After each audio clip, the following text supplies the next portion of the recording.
Salve, salve, gente boa! E aí, tudo bem? Que bom ter você por aqui. Nesse vídeo nós vamos pensar a respeito do seguinte: a bênção e a maldição à nossa disposição. Não sai daí, vem comigo até o final. Vamos junto!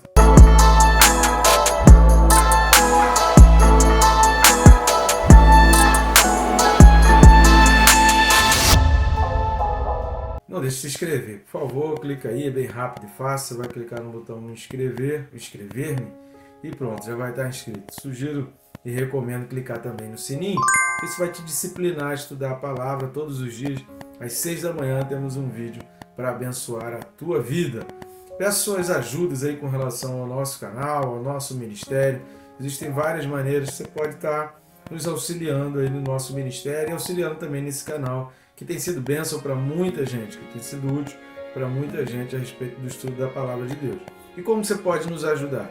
De maneira bem simples, curtindo, comentando e compartilhando. Isso é fácil, não custa nada, nem toma muito tempo, muito rápido para você estar fazendo isso. Você pode já, inclusive, clicar agora aí e curtir, porque quando você curte e comenta, o YouTube entende que esse vídeo é relevante e ele sozinho já mostra para mais pessoas. E quando você compartilha, você leva para pessoas que nem eu no YouTube conseguiríamos alcançar.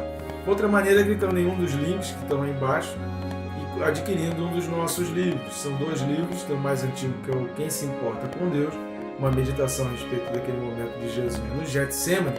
E quando a gente faz essa pergunta, né, quem se importa com Deus? Todo mundo fala, eu me importo com Deus. Mas as nossas atitudes nem sempre são condizentes com aquilo que a gente afirma. Esse livro nos ajuda a refletir para que a gente caminhe conforme Deus realmente requer de nós.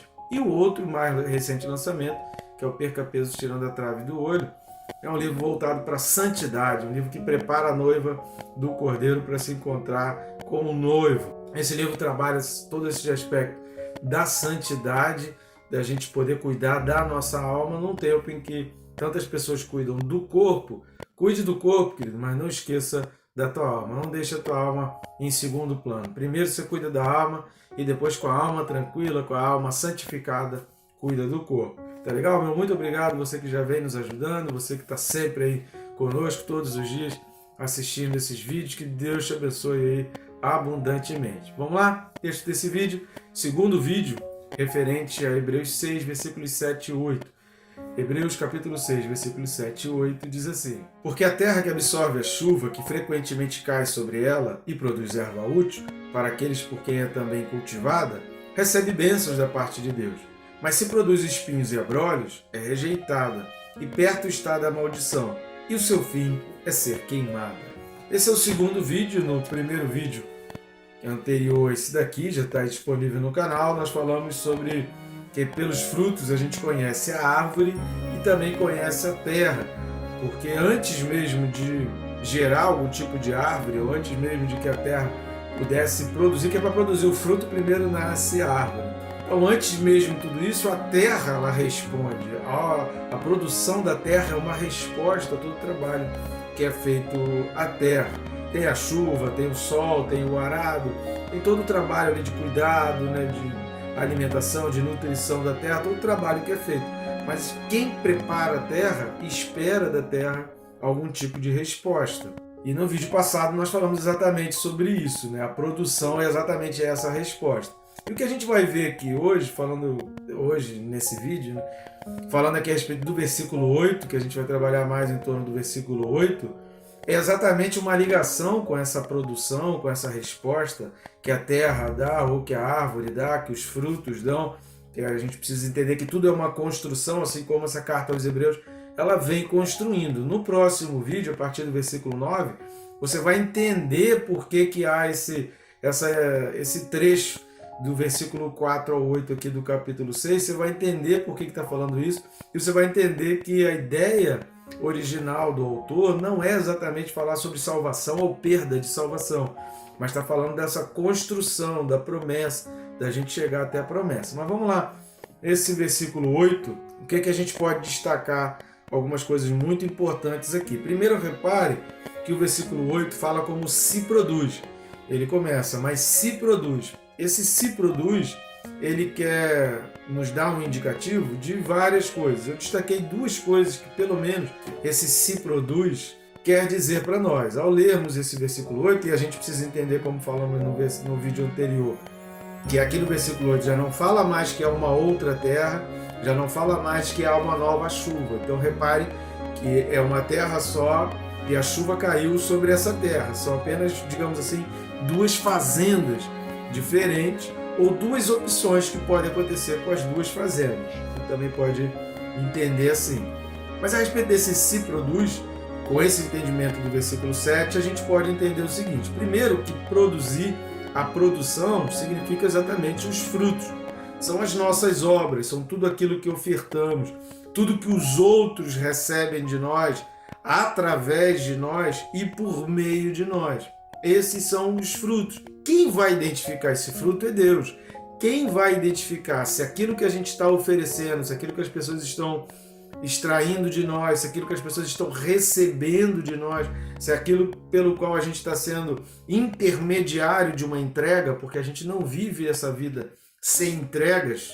Todo momento você está fazendo uma entrega, seja da tua aparência, seja da tua imagem, seja de uma impressão tua, seja de uma ideologia tua. A todo momento você está fazendo uma entrega. Até um juiz costuma-se dizer sempre o seguinte: você não separa o homem da sua ideologia. Mesmo ele estando numa posição de juiz, o veredito dele sempre tem impregnado, sempre tem uma tendência conforme a sua ideologia, conforme a sua construção. Porque aquilo que a gente constrói da nossa vida vai chegar, vai produzir algum resultado. Por isso a Bíblia está falando aqui no produz, por causa dessa construção. Agora, aquilo que a gente vai produzir, se é bom ou se é ruim, quem vai definir isso é Deus, e a gente vai ver isso mais para frente aqui nesse vídeo. Então, em primeiro lugar, esse se produz indica que essa produção, pensar em frutos, é pensar no que eu estou gerando, através de palavras e de atitudes. Pensar em frutos é pensar naquilo que eu estou gerando, que eu estou entregando para os outros, seja em palavras, seja em atitudes. Às vezes é palavras e atitudes, às vezes são palavras isoladas ou atitudes isoladas. Outra coisa que a gente consegue entender desse se produz é que é uma escolha, por isso tem o se, porque o versículo 7 está falando de uma produção de erva útil. Aqui o versículo 8 já está falando de espinhos e abrolhos, uma produção que não serve para nada, uma produção que vai ser levada para ser queimada porque o que ela produziu ali não tem utilidade nenhuma. Se no versículo 7 está falando que aquela produção teve utilidade, aqui está falando de uma produção que não tem utilidade, porque a nossa função nesse mundo é sermos úteis. Nós estamos nesse mundo para sermos úteis para alguém. Só que tem esse se, porque no versículo 7 teve uma opção para ser útil, e aqui no versículo 8 está tendo a opção para não ser útil. Então esse se nos diz que é uma opção entre outras opções, que eu falei aqui das duas opções. Se significa que existe outra escolha. Ou seja, não é para você produzir espinhos e abrolhos, porque existe uma outra opção e Deus tem para você uma outra escolha. Outra coisa que a gente destaca é exatamente a produção. Qual é a produção desse versículo 8? Espinhos e abrolhos. Espinhos e abrolhos é exatamente uma contraposição, é uma posição contrária à erva útil, do versículo 7. Como estamos falando de uma produção baseada numa escolha, o autor faz aqui uma demonstração de que nós podemos escolher aquilo que iremos produzir. Você pode escolher, não só pode, como você deve parar para pensar. Eu vi um memezinho, tem um memezinho que diz assim, né? Eu estou cansado de colher os frutos que eu planto. Obviamente, se você não quer colher determinados frutos, você precisa pensar na hora de plantar. Porque é na hora que você joga a semente, é que você determina a tua colheita. Se você quer colher maçã, você precisa pegar sementes da macieira, que vai produzir a maçã. Se você quer colher manga, você precisa plantar manga, você precisa pegar a semente, o caroço da manga lá, você precisa plantar a manga para você colher manga. Então a nossa colheita, ela está ligada às sementes que a gente lança. Quando está falando aqui de espinhos e abrolhos, exatamente, a gente está falando dentro desse contexto de escolha, que são os versículos 7 e 8, você precisa definir nas tuas escolhas, nos teus atos, nas tuas palavras, o que você realmente quer colher. Sendo assim, cada palavra ou ato gera um fruto que será colhido por Deus. Quando a gente olha lá Isaías, capítulo 5, do 1 ao 7, que nós lemos no vídeo anterior, não vou ler aqui porque a gente já leu no vídeo anterior, tem também o texto de Isaías 44, versículos 3 e 4. E aí agora eu vou ler, né? Isaías 5 está no vídeo anterior, mas se você quiser, leia aí, Isaías 5, de 1 a 7. E eu vou ler aqui Isaías 44, versículos 3 e 4. Porque derramarei água sobre o sedento e torrente, sobre a terra seca. Derramarei o meu espírito sobre a tua posteridade e a minha bênção sobre os teus descendentes. E brotarão como a erva, como salgueiros, junto às correntes das águas. Repare que a Bíblia usa muito Jesus, várias parábolas de Jesus, praticamente mais de 90% das parábolas de Jesus eram aspectos da natureza, ligados às coisas da natureza. E o Antigo Testamento tem muitas essas parábolas, o livro de Isaías tem parábolas e a gente precisa entender exatamente isso. Então, tanto lá em Isaías 5 quanto aqui em Isaías 44, a gente percebe que esse derramar a chuva ali é o Espírito de Deus. O derramar da chuva é o Espírito do Senhor, é Deus derramando sobre a terra. Essa água da chuva são as bênçãos de Deus, são coisas que Deus vai nos entregando. Então, quem define se o fruto é bom ou ruim é Deus, não somos nós que definimos. Deus derrama a chuva, Deus derrama do Espírito e Ele é que vai definir. A gente produz, a nossa função é produzir, mas é Deus que define se aquele fruto é bom ou ruim. Para ser bom ou ser ruim é baseado na palavra de Deus. Quem vai dizer se as nossas atitudes, se as nossas palavras são boas ou são ruins, é a palavra de Deus. Você pega, por exemplo, o Salmo 119, tira um dia aí para você ler meditando no Salmo 119. É longo, mas é lindíssimo. Cada versículo dele fala sobre lei, sobre mandamento, sobre testemunho e sobre a palavra de Deus. Todo versículo. Não tem um versículo que não fale a respeito de lei, de mandamento, de ordenança e de palavra de Deus. E ali você vai refletindo para tentar entender se as suas atitudes ou suas palavras são realmente boas ou mais. Por isso o final voltando lá para Hebreus capítulo 6, versículos 7 e 8, vai dizer: é rejeitada e perto está da maldição, e o seu fim é ser queimado. O versículo 7 vai dizer que a terra que produz erva útil recebe bênção da parte de Deus, e a que produz espinhos e abrolhos recebe a maldição, e seu fim é ser queimada. A bênção e a maldição, esse destino, quem dá é Deus. Baseado em quê? Na sua palavra. Conforme a sua palavra, de acordo com os mandamentos e ordenanças, a gente pode chegar a essa conclusão. E esse versículo 8 vai falar: se produz espinhos e abrolhos, é rejeitada e perto está da maldição. E no versículo 7 fala a respeito da erva útil que produz bênção. E a gente está trabalhando esse contexto de escolha porque isso é um princípio bíblico. A Bíblia traz esse princípio da escolha. Como, por exemplo, nós vamos ler agora Deuteronômio, capítulo 11, versículos de 26 a 28. Deuteronômio 11, do 26 ao 28, que diz assim: eis que hoje eu ponho diante de vós a bênção e a maldição.